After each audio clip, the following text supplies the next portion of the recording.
Асық ойнаған азар, доп ойнаған тозар деген. Бірақ та бұл мақал бүгін өзгерді. Өзгергенін көз көрді. Себебі доп ойнағандар талай топты жарып жүр, талай сынға жарысқа барып жүр, ол жерде бірінші орын алып жүр. Бірінші орын демекші, бүгінде рейтингте қыздар арасында Қазақстанда бірінші орында тұрған асыл қарындасымыз бүгін бізде сұхбатта. Асыл, қош келдің. Көңіл күй қалай? Бәрі жақсы ма? Футбол деген керемет спорттың бірі, әлемдегі рейтингте нөмір бірінші спорт десек те қателеспейтін шығармыз. Жалпы осы спортқа, футболға қай жасыңда келдің? 7 жасымда келдім. Мені ата-анам алып келді. Аулада ойнап бастадым. Ағам мені, Абылай деген ағам үйретті. Өзі Қайрат командасында ойнады. Соның арқасынан мен де үйреніп, 7 жасымнан бері футбол ойнап келе жатырмын. Бұл спорт несімен тартады? Менің ойымша, мен доп тепкен кезде өзіме рахаттанам. Барлық ойларым жинақталып, керемет әсер аласың. Қанша гол соқтың қақпаға? Голдарымды санамадым, бірақ басында ұлдармен ойнап жүрген кезде мен санамайтын едім. 4 жылдай ұлдармен бірге ойнадым. Қыздармен бірге жүрген кезде 100-ге жуық гол болды. 100-ге жуық. Бүгінде сен Қазақстанда рейтинг бойынша бірінші орында екенсің. Бұл жетістікке жетудің жолын, құпиясын айтшы. Мен әр жаз сайын өзім далаға шығып, жаз, қыз деп қарамай, өзім әр күн сайын тренировка жасап, өзіммен бірге жұмыс жасап, осындай жетістікке жеттім.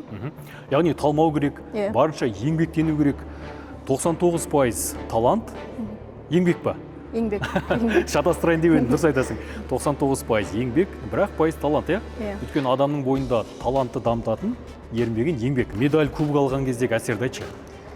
Медаль, кубок алған кезде өзімді жақсы сезінем. Басынан ата-анама айтам әрине де. Және қатты мақтанып олай айта алмаймын, бірақ өзім қуанам, ішімде қуаныш болады. Ерекше қуаныш сезім болады ғой. Әрине. Енді сен орын алған кезде ең қатты қуанатын кім отбасында? Анам. Анаң ба? Анам.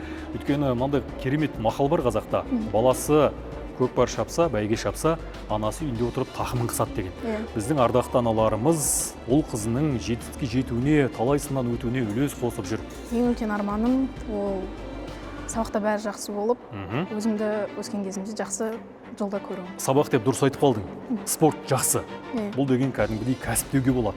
Бірақ сабақты ұмытпау керек, Қай сабақты қатты жақсы көресің? Менің ойымша математика. Математика және физкультура. Дене тәрбиесін жақсы көрмеу мүмкін емес, Өзіңнің замандас құрдастарыңа спортпен айналысу үшін, қызығушылығын арттыру үшін қандай кеңес берер едің?